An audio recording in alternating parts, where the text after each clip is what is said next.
We are live. Oh, What's going on, guys? How y'all doing today? Oh, real good, man. What's going on, fellas? It's Good. been a long time. It's been 6 whole days. Here the fuck we are. Right here, the fuck we are. Yes, we How the are. hell did That's we a way get to here say it. again?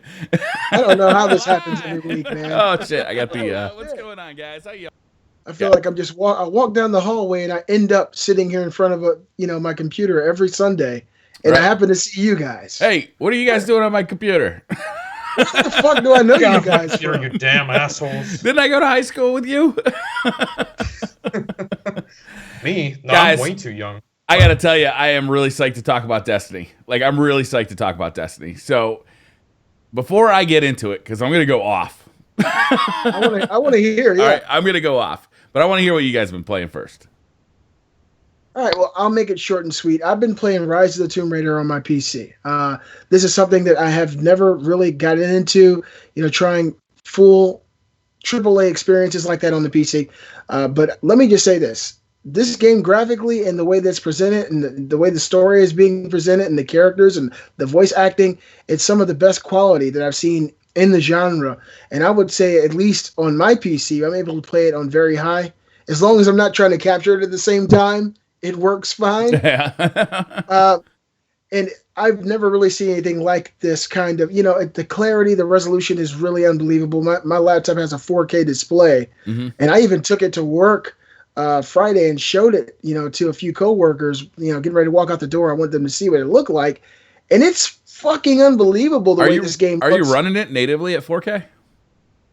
Well, no, I'm running it at 1920 by 1080p, but even on that setting, my monitor is still 4K, so you're going to get a little bit crisper of an image than you would on a traditional 1080p by a 1920 by 1080p display. But it's fucking unbelievable. I mean, the characters, the voice acting, the way the story is progressing, the stuff that you run into in the wild, I just love it. I think it's unbelievable. And of course, I've been playing that game from way back in the day. I'm talking about 227 Overwatch. Okay, I still have been playing Overwatch. People still play that?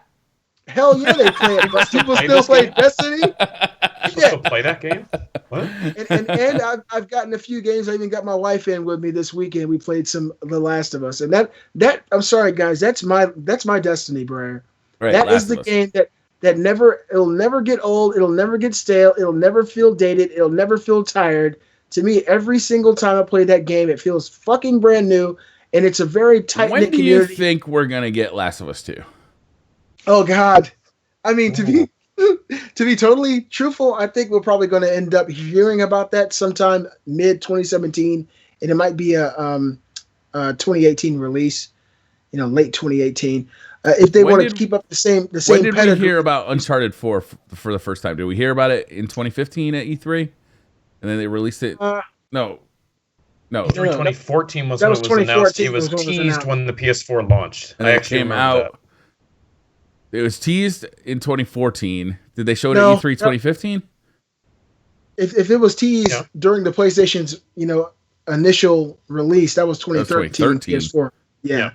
So and it came out. So it could 2015. still be another 3-4 years before we see it. You know what? that. Might be a while. I just had a really good conversation with a group of guys. We were all playing The Last of Us online together. Yep. And I told them this, and they kind of agreed. I'm good with it the way it is until something new comes along. The thing that Naughty Dog has kind of mastered, they are the masters at. They have a particular pedigree, and there's a particular style and quality to their games, including their multiplayer games. My wife was just playing Uncharted 4's multiplayer. It's like what they do. They're really, really grand at it.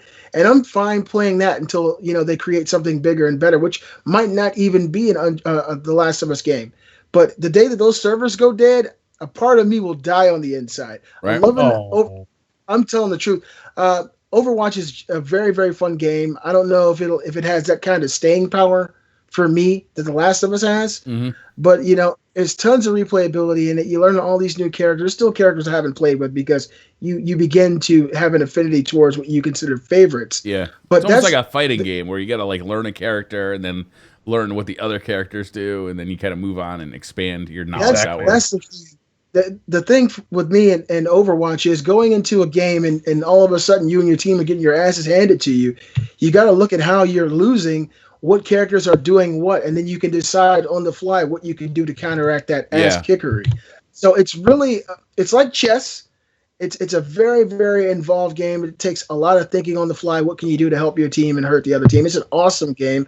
I'm really shocked that Blizzard came out and kind of took this huge chunk mindshare of console gamers with Overwatch. To me, it's an amazing game. I really, really love it. And I'm going to continue to play this Rise of the Tomb Raider, and I'll get back to you guys. Hopefully I can have that beaten sometime this week and do a quick review on it. But playing it on the PC is a different kind of experience. I mean, I've heard you, Briar, and other guys say, man, playing on the PC is better than console. I've never seen anything on PS4 that looks like this, and that's just being totally honest. It just, the way that it moves, the lighting effects, is something kind of magical about it. I'm just very pleased to actually have a PC that can do it. Yeah. More so than anything else. Now, I saw some guy live streaming this week, some game that came out like in 2003, and I mean, he was having a fucking blast. You guys might know him. I actually subscribe to this guy. I don't do that to anybody else, but this guy has a great personality. He's a hell of a gamer and a really, really good Twitch streamer. I think his name is Briar Rabbit. Man, you were having a fucking blast. I was having a blast playing some Destiny. You really were, man. It was awesome to see, too. I was watching you guys trying to take down the raid for the first time. Oh, my God. It was so much fun. Blind raids are Christmas to me. They're like Thanksgiving, you know, like you get psyched up for it. You can't wait for Christmas morning, right? That's how I feel going into the raid. I can't wait for a brand new raid. And to go in blind to a brand new raid in Destiny that you've never experienced before is like, it's a magnificent experience. There's nothing else in gaming like it. There's other games that have raids, but there's nothing that has, you know, the 6-man team, first-person shooter, you know, like this sci-fi world. Like, it's just it's an amazingly unique experience inside of Destiny. And it's so fun to go in there with a team and figure out all the mechanics and fight your way through hour after hour until you finally you come out triumphant. You get a bunch of brand new loot that you can show your friends. Like, it's truly an amazing experience. It's one of my favorite things to do in gaming. It's one of my favorite things to do, to be honest with you. I've been having a blast with Destiny. Yeah. When you word it like that, you guys know I'm crazy. My mind immediately goes to some really off the wall shit. Your favorite movie of all time. Yeah. Right? If you could erase that memory and watch it all over again for the very first time, that's how you feel when you play a raid for the first time. I heard you guys talking, you know, I kind of came in a little bit late. I wanted to see what was going on. You and your team, you guys are mulling over all these details. Let's try this. Let's try this. Yeah. So that whole feeling of figuring it out is really that initial carrot on the stick that keeps you going crazy. Right, you got 6 people who are trying to figure this thing out together, right? And everybody's got different ideas, and there's team dynamic where, you know, you got the loudest guys and you got the smartest guys. They're not always the same guys. You're trying to figure that out and have a good time. But, you know, the key is to always keep it friendly, keep it light. You're trying your hardest. You're trying to beat it your hardest. But at the same time, it's a video game. You're there to have fun. You're there to enjoy the company of your friends. And it was great. We had Tefty Teft, we had Holtzman, and we had Destin Legary from IGN's Fireteam Chat on. And, man, it was a great raid team. Everybody kept it positive all the way through. We had a great time working together. You know, everybody, when we needed to correct a action, everybody was receptive to the correction. Everybody, you know, it never got hostile at any point. So it just ended up being a really fun raid. In fact, what we ended up doing is once we finished it, we switched characters and jumped right back in. Really? Yeah. We did 2 raid runs on the first day. I got 2 questions, okay? First question is this. How long did it take you guys to figure it out? And did you enlist any help from any other sources before you No, we did not enlist any help. The raid went live at 1 o'clock, and we were there at 1 o'clock, 1 p.m. Eastern time, in the raid. Like, we just went straight in. So there were no guides on how to get through, right? You get in there and you just got to work through it. Yes. Okay. So there is one thing, right? Is that since there are multiple people on Twitch doing this thing, your chat will sometimes, you'll have somebody in chat leak information to you. Yeah, leaking information to you. However, sometimes it's wildly false.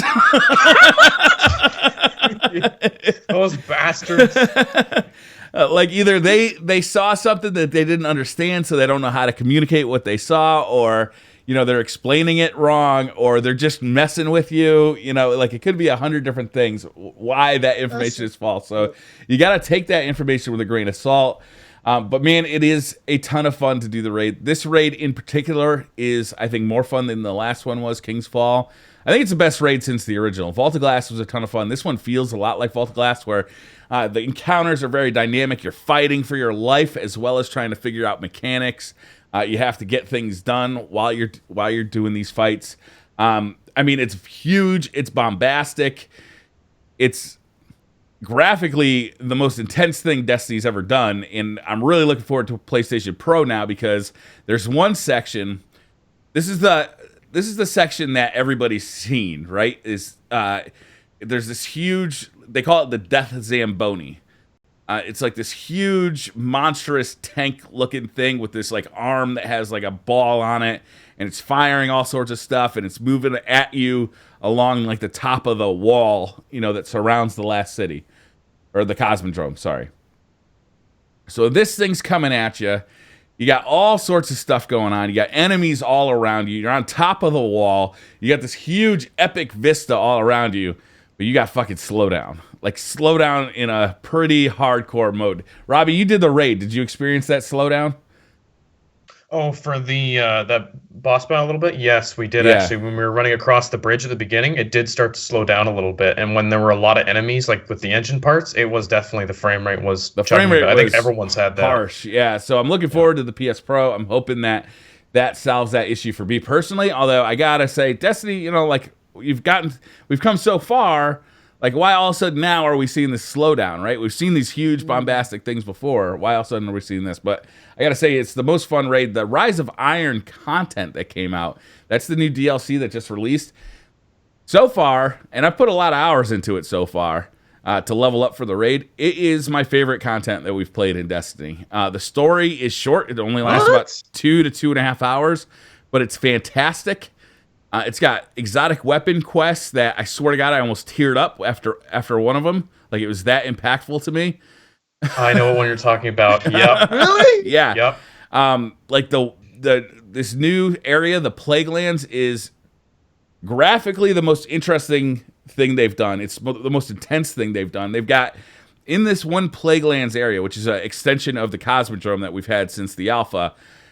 It's got everything from like flowing lava to like these like misty ghostly bridges that you have to cross, to a nuclear weapon missile silo that you have to like go down. There's so much in it. There's all sorts of secrets to uncover.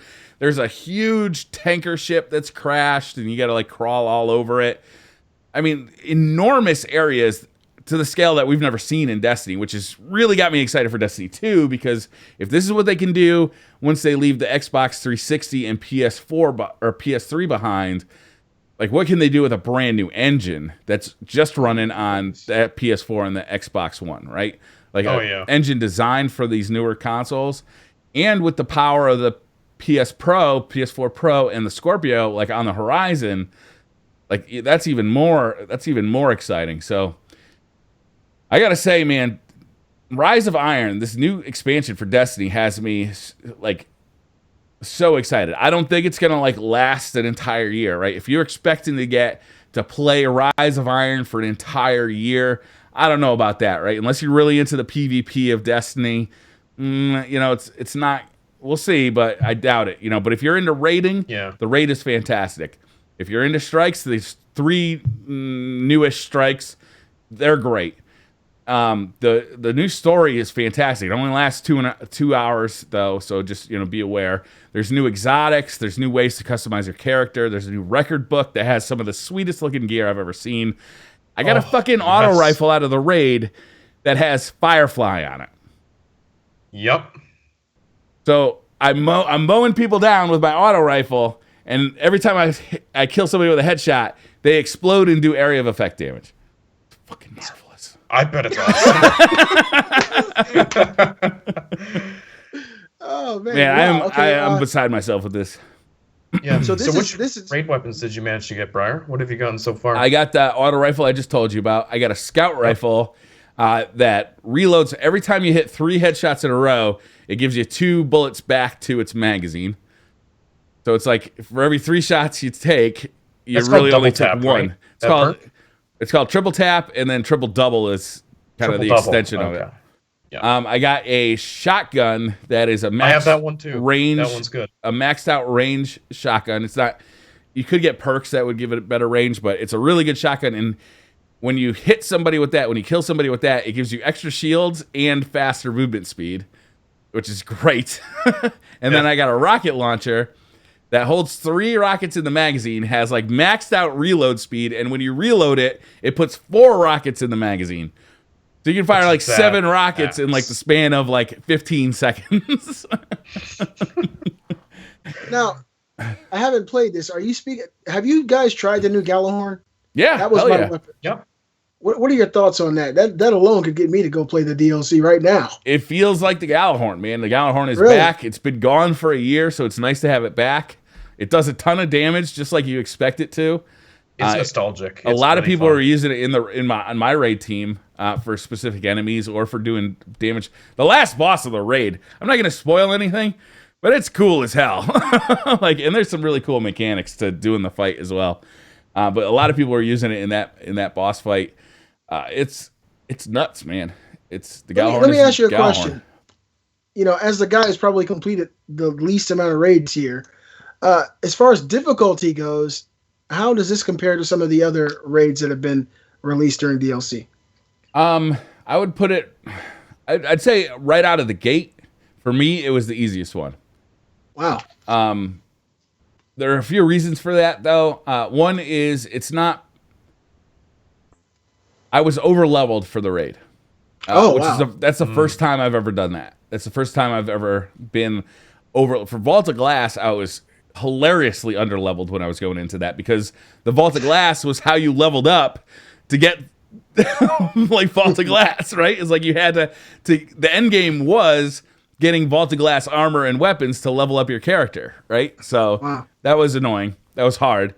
Vault of Glass was amazing, but I mean, the leveling system was fucking bullshit. Yeah. Crota's End was hard because, again, I was, everybody went in there at the same level, and we were under-leveled, so there were literally enemies in there that you just had to fire and fire and fire at, and then Crota himself was a bugged-out mess, and that made it pretty hard.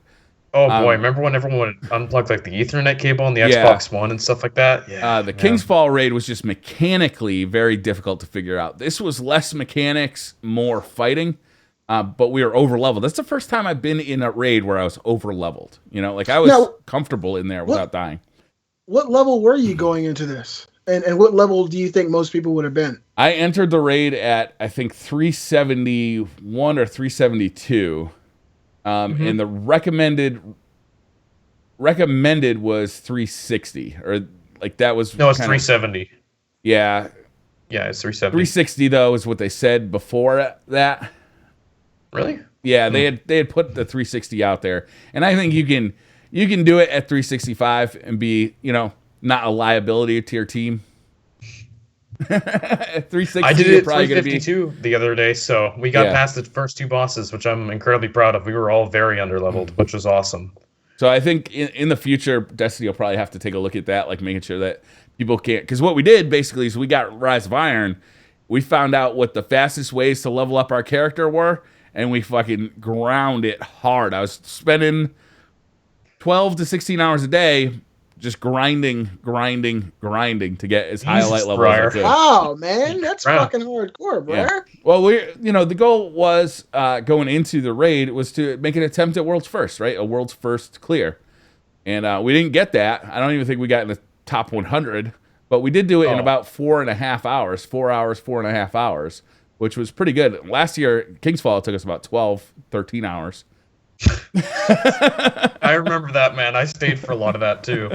That was a long stream. Yeah, that was a good day though. It was fun. It was fun. I have no regrets on the King's Fall day, but I have no regrets on this one. I think I like this raid better. The King's Fall raid, after I did it for a while, what I found was that the mechanics were so set in stone that I could get anybody through that raid. All you had to do is stand exactly where I fucking put you, right? It's like, Robbie, you stay in here. Beastly, you stay in here. Both of you fire here when I say, and we'll get through it, right? Yeah. This raid is going to be a little different. It's like, yeah, I can tell you what to do, but once the time comes, you're going to have to be moving. You're going to have to be doing this. You're going to have to be doing that. We're going to have to communicate, like who's going where, who's doing this, who's got left side, who's got right side, who's got the back, all that stuff. And it's rotating because all sorts of stuff is going on. So it's a much more fluid and dynamic raid, which to me is a lot more fun. Now, let me ask you a question. And this is actually getting me really excited, making me want to, delve deep into Destiny again. Yeah.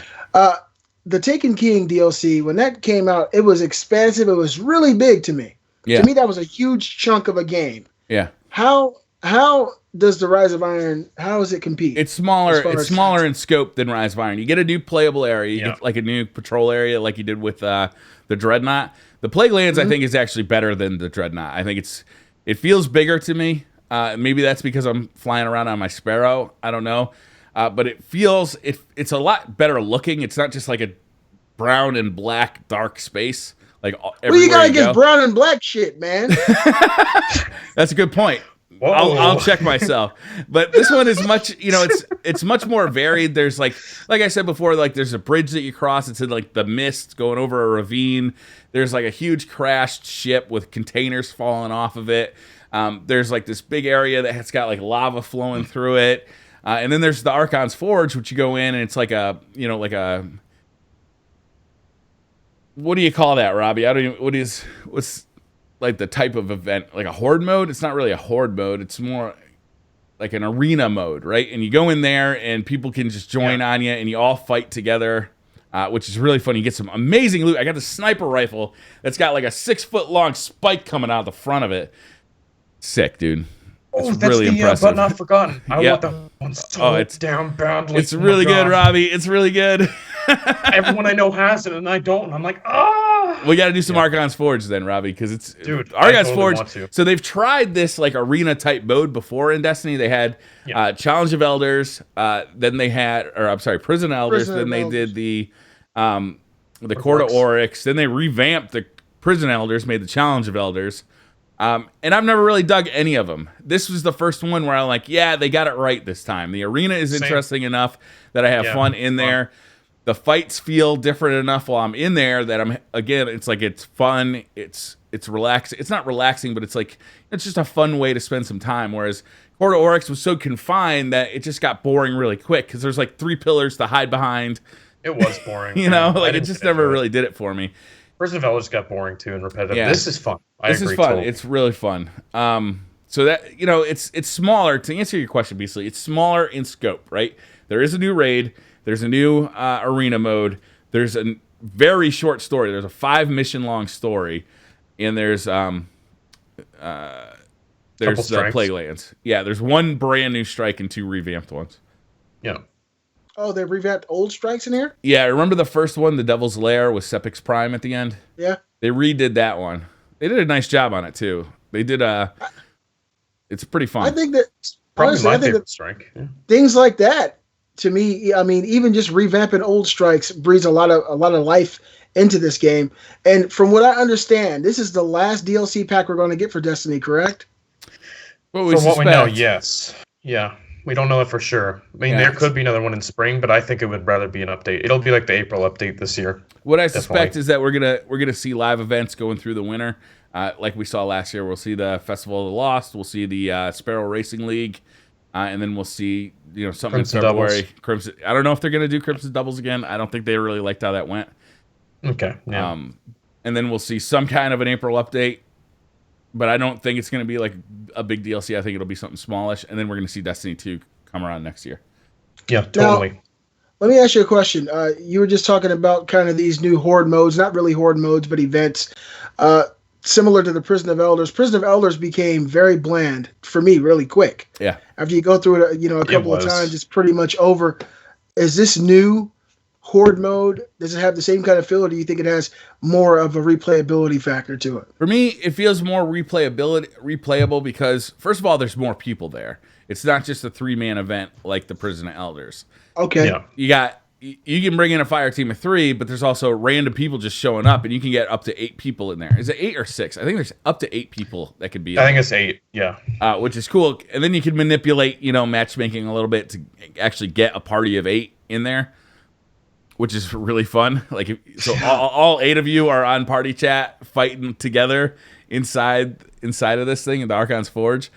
And then you pick up these like little Siva things that you put in the thing to get the activity There's all going. kind of things. Yeah, you get the activity started, and it starts, and the loot is dropping. There's very specific rewards that can come out of here that are very, very good. The loot is way more exciting too to me than Quarter Works. Like just getting that sniper, getting the fusion rifle and stuff. I really want those. They learned a lot, I think, from the loot in the Taken King. The Taken King DLC was fantastic, but the loot sucked. Like there's just nothing good.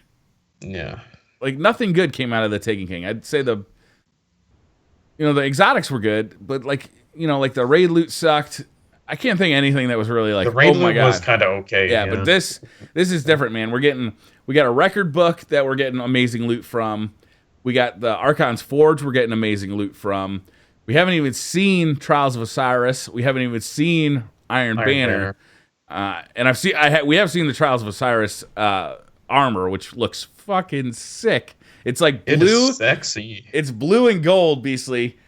And then you can put ornaments on it that like have like these like pink holograms on it. Oh my god, it looks amazing. I'll be looking forward to seeing. I'm gonna be the sexiest garden, beastly. Wow. Almost the sexiest garden. I'm like, whoa. Sexiest guardian. Sorry, in the garden. Sexiest garden. Yeah, in the black garden. Yeah, so, I'm really happy about it. Let me ask you a question. At this point, Destiny Vanilla, all these DLCs that have come out, around what is the standard cost to have all this stuff if you were to buy it as they came out? They released a collection, the Destiny collection, right now. I think that's $60. I can't confirm the price of that. I think it's $60. That comes with everything up to this point. What? Yeah. Wow. Yeah, absolutely man. buy that if you don't have Destiny. So that's really a no-brainer because it's more than a complete game. It's super expansive. It's really it's a fucking universe if you buy it at this point. Yeah. You get all that. And the game has changed so much since the launch. That core gameplay is still there, right? Is that it's still fun to shoot shit in Destiny, and that's what hooked me originally, right? There were some major problems with Destiny when it first launched. The story was incomprehensible. There were cutscenes that didn't make any sense to the story. Yeah, didn't skip them either for a year. The end game was basically non-existent, and they've changed a lot of stuff about it. So now, like, any way you want to play this game, you're gonna level up your character. Basically, if you like running strikes, you can do it that way. If you like playing PvP, you can do it that way.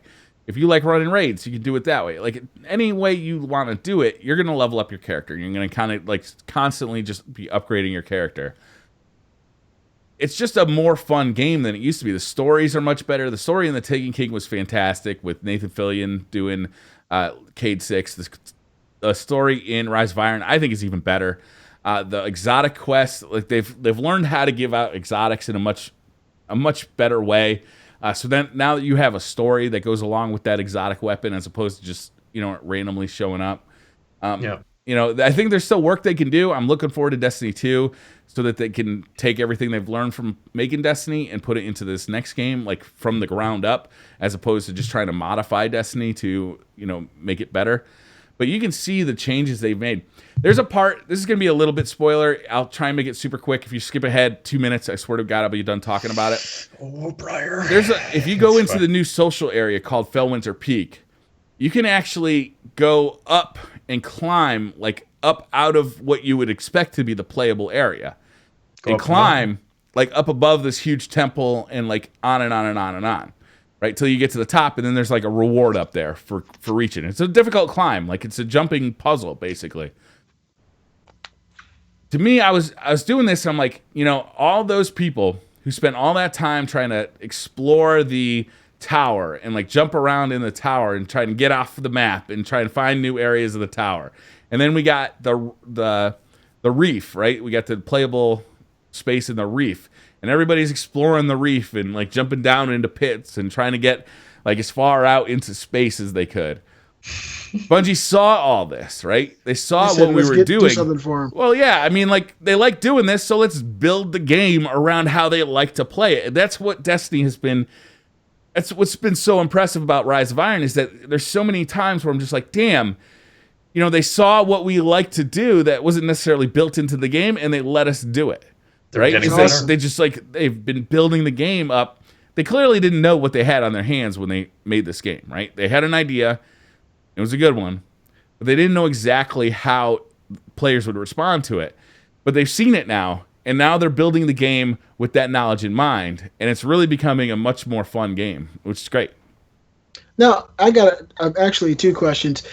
With the Taken King DLC, Bungie decided to add a lot of character into NPCs. Mm-hmm. They were done through cutscenes and just the interactions and these witty little quirks that went back and forth, and you kind of got a feel for who you're talking to, whether you liked him or you didn't like him. Has that continued here? Yeah, but I will say this, is that the story is shorter than with the Taken King. So, and Nathan Fillion isn't in it. So, okay, like you basically, you know, you become an Iron Wolf in this. You can become an Iron Lord in this DLC. Iron Lord. And a lot of your main interaction is with Lord Saladin, the guy in charge of the Iron Banner. And you find out his backstory, you find out, you know, what happened to the other Iron Lords, and more. And I think there's more coming. With the Taken King, there was like kind of, you know, a week after release, oh shit, look at this new quest that just popped up, or a month after release, oh geez, there's something new that popped up, and I think we're gonna see more of that. Specifically with another Iron Lord that's kind of missing in action. Yeah, and there's the book too. There's a couple quests in there that still haven't been unlocked, so we'll see what those are about. But yeah, I mean, the story is better. I don't know if the characters are as good, just because in my heart I love Nathan Fillion so much. You know, I love that Cade 6 portrayal. It was fun. It was funny. You know, it was just a really good story. Yeah. Another question, and I'm sorry guys, I got a lot of questions about Destiny. That's the thing that keeps my mind going. Yeah. I mean, it's really it's informative for people like myself who probably don't know. With the Taken King, we were introduced to the Taken, these new reworked characters or enemies that we've seen in previous versions of Destiny. Are there any new enemies that have been introduced with this latest DLC? What they did was they took the Fallen and reworked the Fallen and made them like these Siva infected Fallen. So they look similar to the Fallen, but they've got new graphic. They look similar to the Fallen, but they look different from the Fallen. So they're red and black. You know, in a similar vein to what they did with the Taken last year, was they added like a new graphical style to some of the enemies they already had. That's very much what they did here. I would say it's more dramatic this time around than it was with the Taken. And I thought the Taken were pretty dramatic. Well, yeah. You know, instead of just being like a black shader on everybody, these guys have new geometry. Like some of the guys have mohawks, some of the guys have peg legs. Like they actually look different geometry wise. And they have new attacks. Obviously, they have new weapons. So the tactics for fighting them isn't the same as it was before, even though they look similar. Okay, so they've actually made you rework or rethink the way that you attack these types of enemies. All right. I mean, you're still shooting shit. Yeah, you're just shooting the same shit. And they look cool too. Like they got like this black and red kind of theme to it. Like even the raid weapons look amazing because it's got this black and red with the Siva infection. Like they look awesome. I love the theme of it. Yeah, me too. Okay, so real quick, just to tally this up, I want to see just how dedicated you guys are. Briar, I'm pretty sure you're going to have more hours than humanly possible. But the game came out Tuesday at midnight, correct? Tuesday morning? Tuesday it was 5 a.m. my time. 2 a.m. Okay, for me. So this game's been available for 5 days. If you guys had to guess, how many hours do you think you've already invested into this new DLC? I saw your eyes roll right there, Briar. Holy shit. I put in a shit ton too, so. Would it be closer to 5, 10, 15, 20? It'd be closer to 60. Really? Holy shit. Wow. Are you serious? Yeah, I mean, Briar, you're nuts. That's a hell of a work week, man. I think I was putting in. I woke up at 4 a.m. on Tuesday, got on at 5, and the DLC actually had some trouble launching, so I don't think I started playing until 7, but then I played from 7. I don't remember what time I stopped playing for the live stream. I think it was around 2 or 3.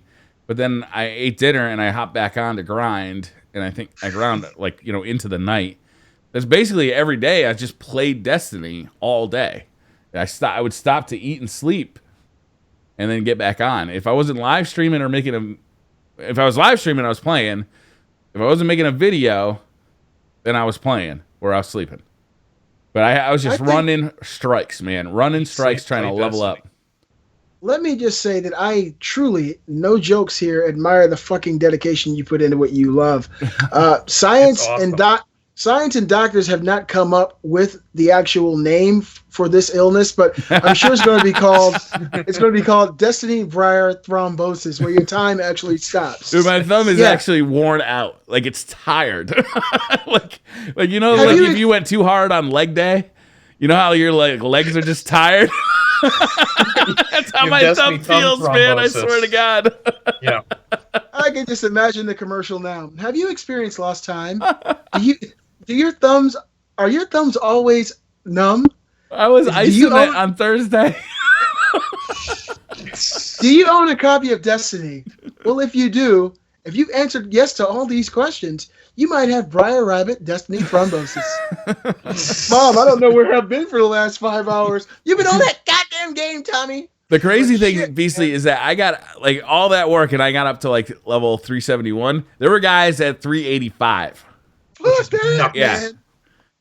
Wow. I mean, they were up there. Yeah. Well, let me just say this, and no bullshit. More than likely, I will be playing this game this week. You guys know I've never been super hardcore. I play it. I enjoy it for what it is. I've never aspired to be in the top, echelon of Destiny players, but I do admire it, and I appreciate what you guys do. Listen to you guys flesh out the new things that have been added to the game, and kind of the new perks, and of course the new raid has really piqued my interest, and I'll definitely be picking this up now. Mm-hmm. It's really, to me, it's incredible that 60 hours. I mean, the only time I get up at 4 in the morning is if my wife bumps me, then I get up and get on that. But you got up at 4 and got up and got on Destiny. Holy shit. I admire that. I was playing Destiny almost all day too. I put probably 20 to 30 hours at least too. It's quite a lot. So. And honestly, I can't think of the last time that a game has really pulled me in like that. I feel like I may have missed the most important boat of my life because the game's been out for years and it still has one of the most dedicated fan bases out there. This game has dedicated. The fans are dedicated the way that they are for WoW and shit like that. Mm-hmm. Some of these, MMOs and MOBAs that exist that are like Hearthstone. People are just as fervent and excited about Destiny as they are some of those games, and that really doesn't happen on consoles. I think Destiny might be one of the most. It's the only game I know of that stayed up top of the Twitch directory for the last 2 years on consoles. Like Call of Duty is usually up there, but that changes games every year. Yeah, but this is the same game, man. Just expanded upon. Yeah, I mean, they've actually really expanded it and brought the story. I don't want any spoilers, but does it pick up right where the last DLC ended? Once you beat the raid? I mean, basically, it's like a separate story, right? Like, it's a different infection. It's like about the Iron Lords, how they went down to stop the plague, the Siva from spreading, and you see they sealed the doors away and everything, and it's like it reemerged. They're all separate stories within Destiny. Even the Taken King was kind of separate from the original vanilla story. So, but it definitely does kind of pick up from there. Let me ask you a question, Briar, because I know this kind of stuff really gets you excited. If somehow they released just a free update that put all these planets out there in space and allowed you to go to them No Man's Sky style, would that fucking blow your mind? That'd be sick, man. That'd be sick. Oh my god, yes. That's what I want from Destiny 2. Just be able to travel to any planet we want. True interplanetary travel. There's 2 games that have come out since Destiny that are how did Destiny not see this one coming and incorporate it? Or that I'd like to see them take the tech out. One is obviously No Man's Sky. Being able to fly from planet to planet would be so sick. We're collecting these ships, but we don't do anything with them. It's completely just check them out. Yeah. So it'd be so cool if you could actually fly them. But the other one is Halo 5, that Warzone mode. Oh, yeah. Where it's a PvE/PvP activity. Oh my god, that would be so much fun in Destiny. I hope they do a big scale battle like that. Yeah, that would be awesome. I haven't played that mode in Halo 5 yet. I'll definitely try it out. It's very cool. Like you have like NPCs, you have PvE enemies in your multiplayer on big maps, and then you get points by killing those enemy or PvEs. So it's similar to Titanfall, right? Or kind of, yeah. It really sucks bad. Umbrella Corps. Umbrella Corps has a similar idea. It's a open map, PvP characters out there and PvE characters out there trying to kill you as well. Sounds interesting. Yeah, I would like to. I'd love to see that come to Destiny. Oh, I didn't even talk about Supremacy. There's a new game mode that came to Destiny's PvP called Supremacy. Oh, damn it, Brian! Talk about it. If you've ever played Kill Confirmed in Call of Duty, it's that, but in Destiny. I used to love, you guys know I loved Call of Duty for the longest time, and Kill Confirmed was my favorite game mode in Call of Duty. So the fact that they moved Kill Confirmed into Destiny just made me so happy because it is a really fun game mode. Just run around. It's very fun. Today I was running around with a sidearm, just like racking up the kills and picking up crests. It was so fun. Yeah. So what do they drop once you kill them? They drop these like crests. Anybody who dies drops a crest. If you pick up a teammate's crest, it prevents the team from scoring. If you pick up an enemy's crest, then your team gets a point. Wow. And you play up to, I don't know, 150 points or 140 points, something like that. Yeah, it's 150, I believe. Yeah. It's epic, and you know what, guys? I gotta say, bravo for Destiny. It's been goddamn a year and a half since Destiny has completely taken over our show. But when there's a new DLC, it's warranted. I know there's a lot of excited fans out there, really just digging deep into this, and from the sounds of it, it's really really awesome. It's such a tough time, man. Brian, I know you remember when we were younger and we'd have a game. We play that one game all year. Well, you kind of still do, but. I have so many fucking games to play. It's so hard. It's like I started playing Metal Gear, and then I got Overwatch and all this crap. I'm playing Rise of the Tomb Raider, and it's so hard to dedicate time. And on top of that, I got 200 kids in my house. Oh, guys, I found out what I'm having. It's another little girl. So congratulations. I heard that. Yeah, that's great news, I was right, too. I said it would be a girl. That's just awesome. Wow, you picked that 50-50 right on the nose. Yeah, right on the fucking nose. I was confident too. I'm like, it's gonna be a girl, and it was. Now, if you said it was a hermaphrodite, and then it ended up being that, that'd be something. I would be amazed that you figured out. That's like hitting 0-0 on roulette, right? Like, you don't bet on 0-0. What are you, crazy? And then also you don't have to pay me $1,000 if I got that right. Just saying it. No, I'd be coming to your house to fuck you up for doing that. But yeah, man, it's an exciting time to be a gamer. It's just God. Sometimes you'll get to the point when you guys grow up, I guess, and you start to have your own money. And you buy any console, any game you want. You get to a point where you look at it and it's like a mountain that's over. You can't conquer the mountain. It's just so much games, so little time, and now we got October games coming out. We got PSVR. We got Call of Duty, which of course Briar's going to buy that. Everybody's going to buy that game. Yeah. Everybody wants to remaster. So it's like so many games is just not enough time to play them, and it really sucks. If you're a kid at home and you're going to school, I don't see that it sucks. I think it's awesome, man. It's like it's the best time ever to games. I remember years where it'd just be like, there's just nothing to play, man. Like drought. Yeah, this year, I think last year was similar. It's just like there's so many great games coming out all the time that that's great.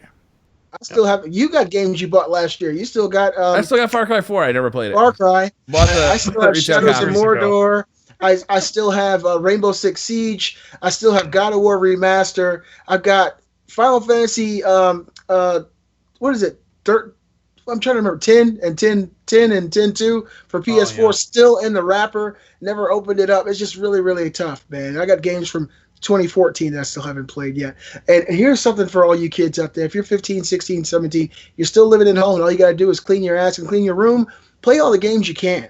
Because once you grow up and you got to clean somebody else's bathroom or do all kinds of work, and then you realize that life isn't a game anymore, it's going to suck when you only got an hour a day to play a game. And you can't do that because you got to impress some lady. Shit. Yeah.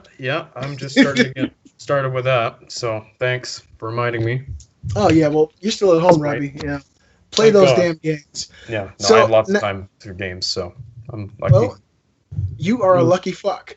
Now that we've gotten Destiny behind us, let's get into some of the news that we've got this week. It isn't that much news. A lot of the stuff you guys probably already heard, but Gears of War 4 has officially gone gold. The game will be released on October 11th on Xbox One and Windows 10 on PC. So that's right around the corner. Yep. Yeah. It is. I'm picking this game up. I like Gears of War. I'm picking this one up. It sounds like fun. It looks pretty good. It's Unreal 4, I believe, the engine behind it. It looks like a sound game. You guys know I've never really played many Gears of War games. They're good, Beastly.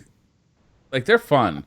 The story, they do a good job on the story, the mechanics. The campaigns. You've played the mechanics because every game copied Gears of War. It's gotta be the shit out of it. Every third party. Yeah, every third person. But they're good. They're satisfying games to play, and I'm looking forward to seeing what they do with the fourth one on the next gen console. I've never liked the multiplayer in Gears of War games. It's just not my style. Me neither. I don't care for it either at all. But I will buy this game and play the campaign just for fun. And it's developed in Canada. It's developed really close to where I live, so that changes my mind significantly. Fuck that. Screw you guys, son. Canada is great. I am going to get that across. It's a wonderful country. You guys are a bunch of haters. True enough. It's so true. Come over here and enjoy it, okay? Quit talking shit. For me, I've kind of, after watching the climate and some of the games that have been released recently, and on top of what I just mentioned about having a ton of games to play that I still haven't completed, I'm going to decide to wait and see what this game has. I'm going to wait to see what you guys have to say about it and what some of the gaming pundits in the community have to say about it before I put my money down. As someone who's never really been into the Gears of War series, I was hardcore into the PlayStation world when Gears of War was really big. Even though the very first time I saw Gears of War, I almost shit my pants. And I had a PS3, and I was like, God, there's nothing on PS3 that looks this good. I'm going to wait and see if the game is actually good versus just looking good. It's funny. I had the opposite reaction. When I first saw it, I was kind of like, it looks like a dumb Space Marine thing. I was not interested at all. But for some reason, I ended up picking it up anyway, and I loved it. And then I played the second one. I played the third one. I loved both of them. Or I loved all three of them. So I'm looking. There was like a fourth one, like a pseudo fourth one that apparently wasn't that good. I never played it. Judgment. Yeah, the prequel. Yeah. But, I'm looking forward to this. Hopefully it's good. I hope so, too, man. New developer, I hope they'll do well. Because that's never gone wrong before. Cheering on Canada, man. Yeah. Square Enix has filed a trademark for an unannounced game known as Stormblood. We know nothing about it, but... Yeah, sounds like a period for one of the X-Men. Well, it could be exciting. Who knows? I'd watch that. What about the NX news? I think we just skipped over that. Go ahead and give us the NX news, Robbie. All right. So this week, the Pokemon Company has announced support for Pokemon games for the unannounced Nintendo NX console. That's our story. And one thing I got to say, where the hell is the NX? Why is this thing not announced yet? It's 6 months away. It's going to be delayed from... Did you guys think about that? Like, why is this thing not talked about yet? They've said nothing. Well, I expected to hear about it by now for sure. Tokyo Game Show or something. Absolutely, man. It's 6 months away. Like they should get the hype up by now. Yeah. How do we know it's 6 months away? October, November, December, January, February, March. That's 6 months. Who's saying that it's coming out in March? They did. Nintendo said it's coming out in March? Jesus Christ. When are they going to talk about this thing? Are they waiting until the new year? I don't know. They're crazy. They're going to reveal it a week before it goes on sale. Maybe they're going to be. They're going to pull a Sega Saturn and just drop the thing. Oh, you can only buy it at KB Toy Stores. You imagine the disaster that would be. God, I hope not. Yeah, I can. I remember the Sega Dreamcast launch, or not Dreamcast, the Sega Saturn launch. Yeah, I can imagine exactly how big a disaster it would be. Or they do an Apple. They're just like a week before it comes out, they announce it, and they're like, "Oh yeah, it's out next week." Like, Jesus. That would be kind of cool though if they announce it and say, "And it's available next week." Now. Yeah, that'd be cool. That'd be amazing, but that would hurt their sales because people wouldn't have time to learn what it is. Well, Nintendo's already screwed the pooch so many times when it comes to their marketing and their advertising and getting the message to people on what their new consoles are. Just look at the Wii U. But they need to be more open and really explain to people they've already said it's not the successor to the Wii U, which is bullshit. They said it's not the successor to the 3DS, which is bullshit. They need to say this is absolutely the successor. The 3DS has been out there since 2011. It's old news. People aren't, super excited about what it can do. This is the future, and it's the future for our home consoles as well. It's amazing. Go out and buy it now. I mean, they've got to do something different compared to what they've done in the past. And as someone who's never really been into Pokemon games, it's a huge, huge franchise, and them getting that message out there to the consumer. I thought that was already known. It must have been just rumored that a Pokemon game would be launching with the thing. I could have sworn that was the case. I am excited for the NX though, like more so than any console that Nintendo has released in the last, number of years. Like just the idea of being able to have a portable console that I could just dock and play on my TV. That's just a cool concept, Yeah. I think it could be really cool. Yeah. I'm excited about it. I'm really excited about it. There's a lot of things to be excited about it right now. I'm sorry. Next month we've got VR coming out. November we've got PlayStation Pro. And of course next year Nintendo's new console. It's a lot. And then Xbox Scorpio too. There's a lot of stuff happening right now. Native 4K, man. That's what they're saying. Even though we can't really get native 1080p 60 now, that fucking thing better be able to do it. The way they're talking, it better be able to do it because it's not going to be able to do it. Like, no way. You can't. That's what they're saying. You can't do it on a $2,000 computer with a 1080 in it. Like, unless they got some trickery up their sleeves or they know something we don't know. I don't think so, man. That's my thing. I mean, they're throwing shots and throwing shade at Sony be able to play Castle Crashers at native 4K.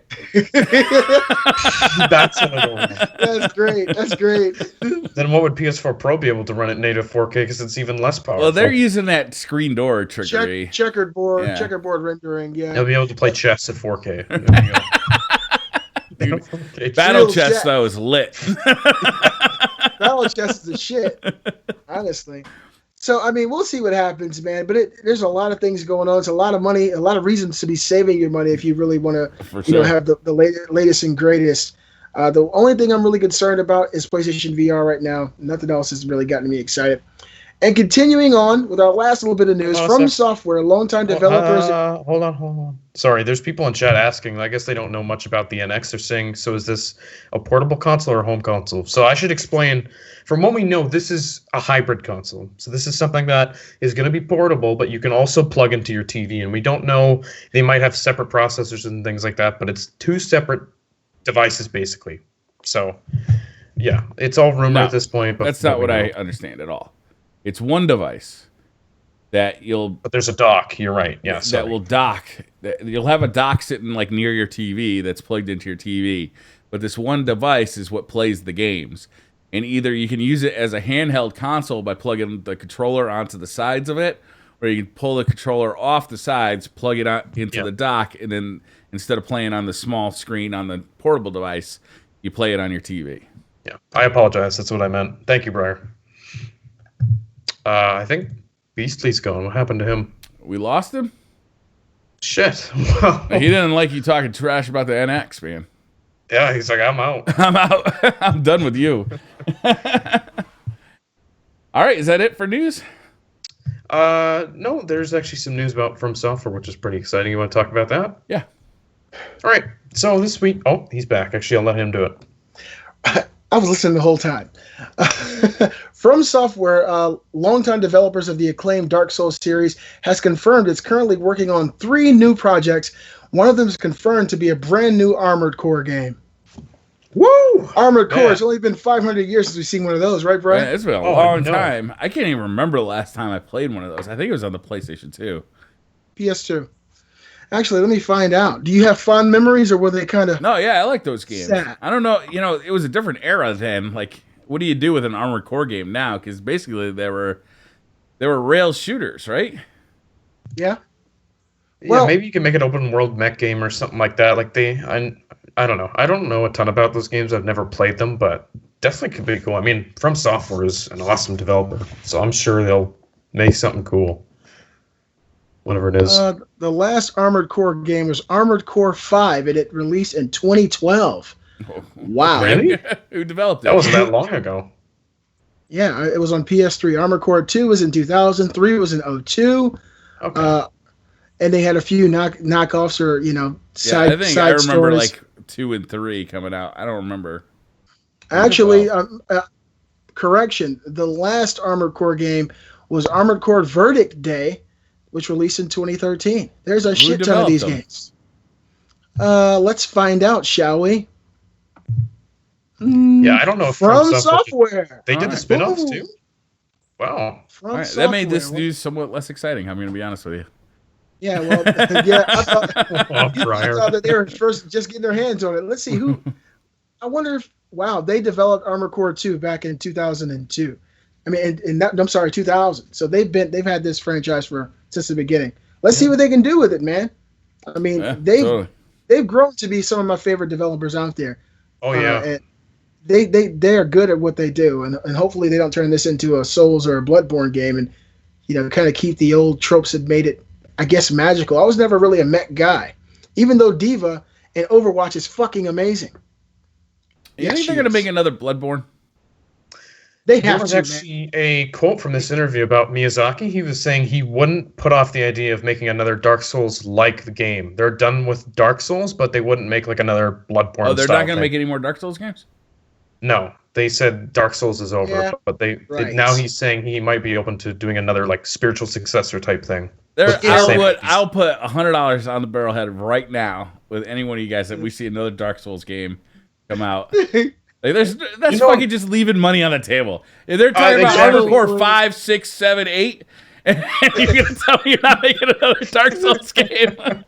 Yeah, no, you're absolutely right, Briar. Not buying it, kiddo. Briar, you're absolutely right. From a financial standpoint, I mean, that game's going to make a lot of money, whatever it is. So, yeah. They could make a mobile Dark Souls game and sell 1 million copies.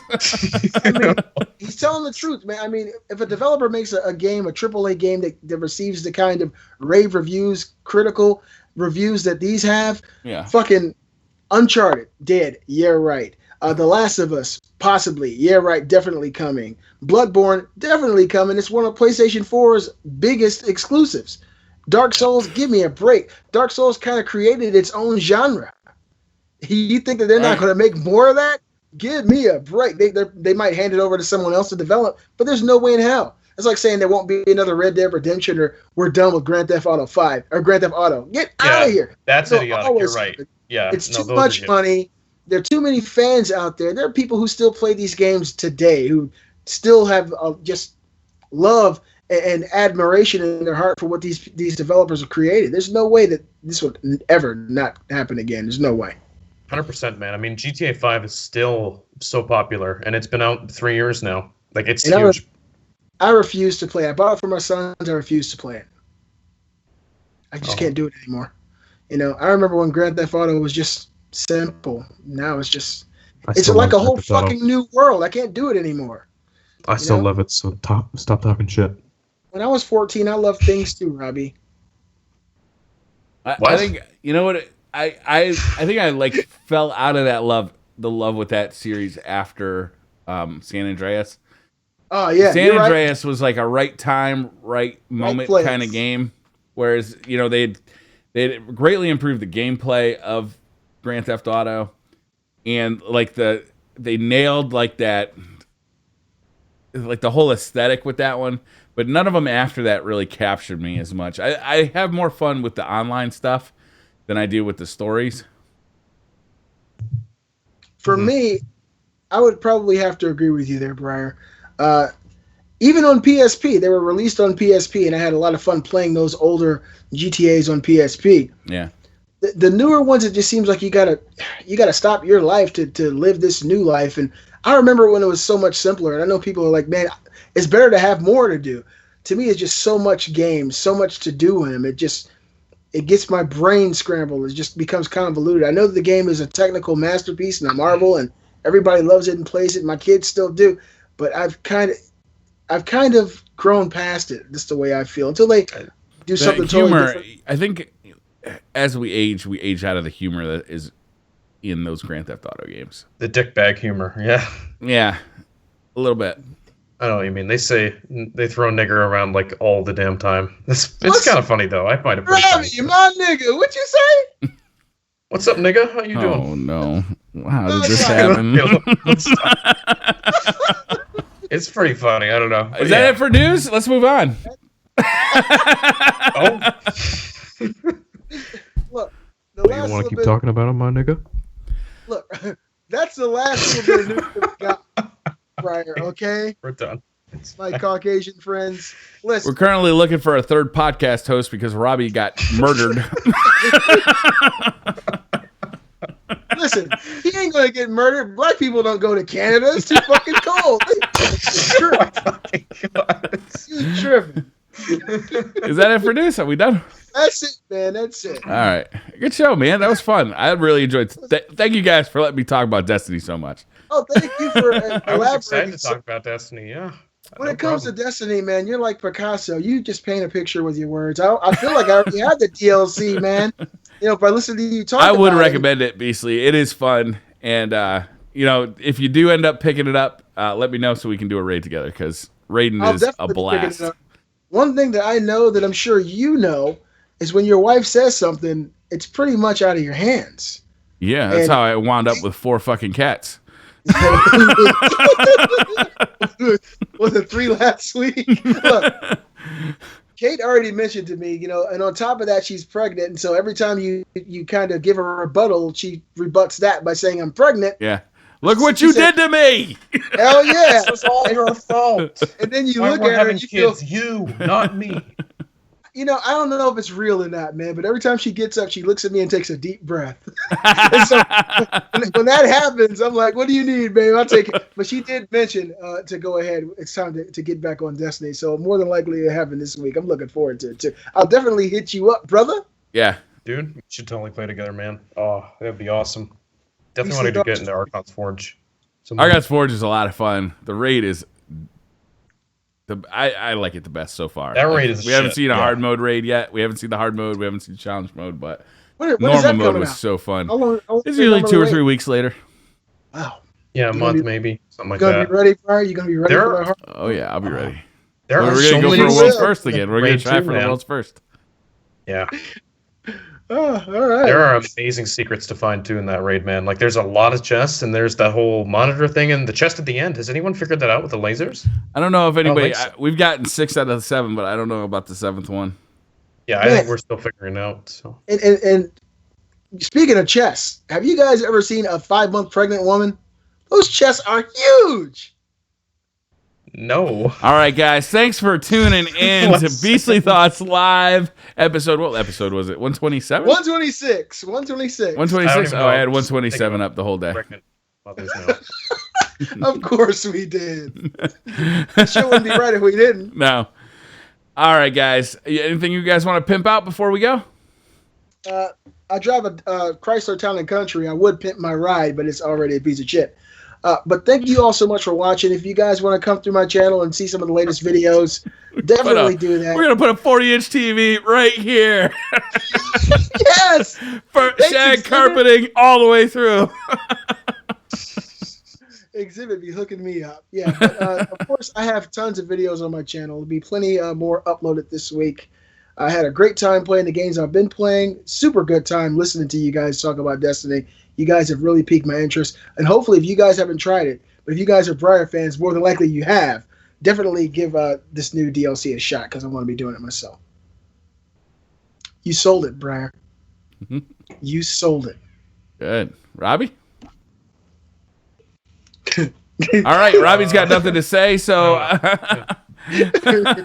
Look at my poster. I got a pretty poster. All right, guys. That's going to do it for this show. Thank you guys very much for hanging out, and we'll see you next week. Peace. Take care, everybody.